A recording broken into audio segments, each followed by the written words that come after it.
The rest is the product of the following. And this is probably the wrong word, but I like the word. I said Stoicism.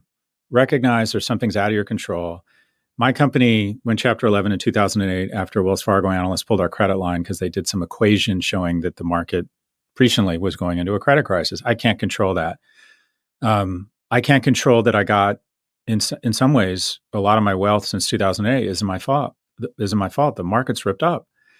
But I can control my spending.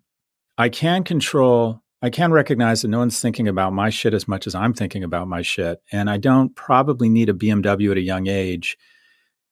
First thing I did with my first bonus at Morgan Stanley, I got a $28,000 bonus. I went and bought a $35,000 BMW. And I hung swimming goggles from the rearview mirror, despite the fact I didn't swim, thinking that would, impress women.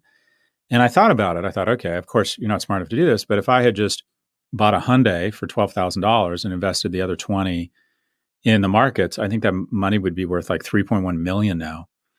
So recognize there are some things within your control, specifically how much you spend, how much you save, being thoughtful about trying to be disciplined about putting some money in low cost ETFs and index funds. That you do have some control, focus on the things you can control.